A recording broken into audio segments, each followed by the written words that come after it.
قبول اسلام کا یہ واقعہ حیرت انگیز بھی ہے اور سبق آموز بھی۔ حیرت انگیز اس اعتبار سے کہ نزول قرآن کو کم و بیش 1500 سال کا عرصہ گزر جانے کے بعد بھی آج تک اس نقطے پر کسی کی نظر نہ جا سکی جو ایک امریکی ڈاکٹر کے قبول اسلام کا محرک بنی، اور سمک آبوز اس پہلو سے ہے کہ کتاب الہی میں غور و تدبر اور تحقیق جستجو بندگان خدا کے لیے ہدایت و معرفت کے دروازے کھولنے اور صراط مستقیم پر گامزن ہونے کا آج بھی اتنا ہی مؤثر ذریعہ ہے جتنا وہ نزول وحی کے وقت تھا۔ امریکہ کے ایک ہسپتال میں ایک عجیب و غریب واقعہ پیش آیا، اور اس واقعے کے زیر اثر امریکن ڈاکٹر مسلمان ہو گیا۔ مذکورہ ہسپتال میں ایک روز ڈلیوری کے 2 کیس ایک ساتھ آئے۔ ایک عورت سے لڑکا پیدا ہوا اور دوسری سے لڑکی۔ جس رات میں ان دونوں بچوں کی ولادت ہوئی، اتفاق سے نگران ڈاکٹر موقع پر موجود نہیں تھا۔ دونوں بچوں کی کلائی میں وہ پٹی بھی نہیں باندھی ہوئی تھی جس پر بچے کی ماں کا نام درج ہوتا ہے۔ تو نتیجہ یہ ہوا کہ دونوں بچے خلط ملط ہو گئے، اور ڈاکٹروں کے لیے یہ شناخت کرنا مشکل ہو گیا کہ کس عورت کا کون سا بچہ ہے، حالانکہ ان میں سے ایک لڑکی تھی اور دوسرا لڑکا۔ ولادت کی نگرانی کرنے والے ڈاکٹروں کی ٹیم میں ایک مسلمان مصری ڈاکٹر تھا جس کو اپنے فن میں بڑی مہارت حاصل تھی، اور امریکن ڈاکٹروں سے اس کی بڑی اچھی شناسائی تھی، اور اپنے سٹاف کے ایک امریکی ڈاکٹر سے گہری دوستی تھی۔ دونوں ڈاکٹرز سخت پریشان تھے کہ اس مشکل کا حل کیسے نکالا جائے۔ امریکی غیر مسلم ڈاکٹر نے مصری ڈاکٹر سے کہا کہ تم تو دعویٰ کرتے ہو کہ قرآن ہر چیز کی تبیین و تشریح کرتا ہے اور اس میں ہر طرح کے مسائل کا احاطہ کیا گیا ہے، تو اب تم ہی بتاؤ کہ ان میں سے کون سا بچہ کس عورت کا ہے؟ مصری ڈاکٹر نے کہا، ہاں، قرآن حکیم بے شک ہر معلم نص ہے، اور میں اس آپ کو ثابت کر کے دکھاؤں گا، مگر مجھے ذرا موقع دیجیے کہ میں خود پہلے اس معاملے میں اطمینان حاصل کر لوں۔ چنانچہ مصری ڈاکٹر نے باقاعدہ اس مقصد کے لیے مصر کا سفر کیا اور جامعہ ازہر کے بعض شیوخ سے اس مسئلے میں استفسار کیا، اور امریکن دوست ڈاکٹر کے ساتھ کی گئی بات چیت کی روداد بھی پیش کی۔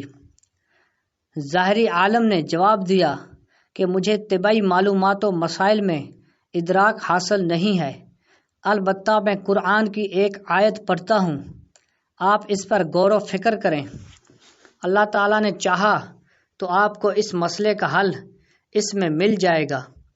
چنانچہ اس عالم نے درج ذیل آیات پڑھ کر سنائی۔ ترجمہ: مرد کا حصہ 2 عورتوں کے برابر ہے۔ مصری ڈاکٹر نے اس آیت میں غور و تدبر شروع کر دیا، اور گہرائی میں جانے پر اسے اس مشکل کا حل بالآخر مل ہی گیا۔ چنانچہ وہ لوٹ کر امریکہ آیا اور اپنے دوست ڈاکٹر کو اعتماد بھرے لہجے میں بتایا کہ قرآن نے ثابت کر دیا ہے کہ ان دونوں میں سے کون سا بچہ کس ماں کا ہے۔ امریکن ڈاکٹر نے بڑی حیرت سے پوچھا کہ یہ کس طرح ممکن ہے؟ مصری ڈاکٹر نے کہا کہ ہمیں ان دونوں عورتوں کا دودھ ٹیسٹ کرنے کا موقع دیجیے تو اس معمے کا حل معلوم ہو جائے گا۔ چنانچہ تجزیہ و تحقیق کے نتیجے میں معلوم ہو گیا کہ کون سا بچہ کس عورت کا ہے، اور مصری ڈاکٹر نے اپنے غیر مسلم دوست ڈاکٹر کو اس نتیجے سے پورے اعتماد کے ساتھ آگاہ کر دیا۔ ڈاکٹر حیران و ششدر رہا کہ آخر یہ کیسے معلوم ہو گیا۔ مصری ڈاکٹر نے بتایا کہ اس تحقیق و تجزیے کے نتیجے میں جو بات سامنے آئی ہے وہ یہ تھی کہ لڑکی کی ماں کے مقابلے میں 2 گنا زیادہ دودھ پایا گیا۔ مزید برآں لڑکے کی ماں کے دودھ میں نمکیات اور وٹامنز کی مقدار بھی لڑکی کی ماں کے مقابلے میں دگنی تھی۔ پھر مصری ڈاکٹر نے امریکن ڈاکٹر کے سامنے قرآن کریم کی وہ متعلقہ آیات تلاوت کی، مرد کا حصہ 2 عورتوں کے برابر ہے، جس کے ذریعے اس نے اس مشکل کا حل تلاش کیا، اور جس عقدے کو حل کرنے میں دونوں ڈاکٹرز نہایت پریشان تھے۔ چنانچہ وہ امریکی ڈاکٹر فوراً ایمان لے آیا۔ چنانچہ ایسا ہی ایک واقعہ حضرت علی المرتضیٰ رضی اللہ عنہ کے زمانے میں بھی پیش آیا تھا۔ 1400 سال پہلے اسلام نے اس طرح کے پیچیدہ مسائل کو لمحوں میں کس طرح حل کیا تھا، اس مقصد کے لیے وہ واقعہ یہاں پیش کیا جا رہا ہے۔ آپ رضی اللہ تعالی عنہ کے زمانہ خلافت میں 2 عورتوں کی ایک جگہ اور ایک ہی رات میں زچگی ہوئی۔ ایک لڑکا اور دوسری لڑکی تھی۔ لڑکی والی نے اپنی لڑکی کو لڑکے والے کے جھولی میں ڈال کر لڑکے کو لے لیا۔ لڑکے والی نے کہا کہ لڑکا میرا ہے۔ یہ مقدمہ آپ رضی اللہ تعالی عنہ کے پاس آیا۔ آپ رضی اللہ تعالی عنہ نے حکم دیا دونوں کے دودھ کے وزن کیے جائیں، جس کا دودھ وزنی ہوگا لڑکا اسی کا ہوگا۔ محترم ناظرین، امید کرتا ہوں کہ آپ کو میری اسلامک ویڈیو اچھی لگ رہی ہوں گی۔ مزید اسلامک ویڈیو کے لیے ہمارے چینل کو لائک کیجیے اور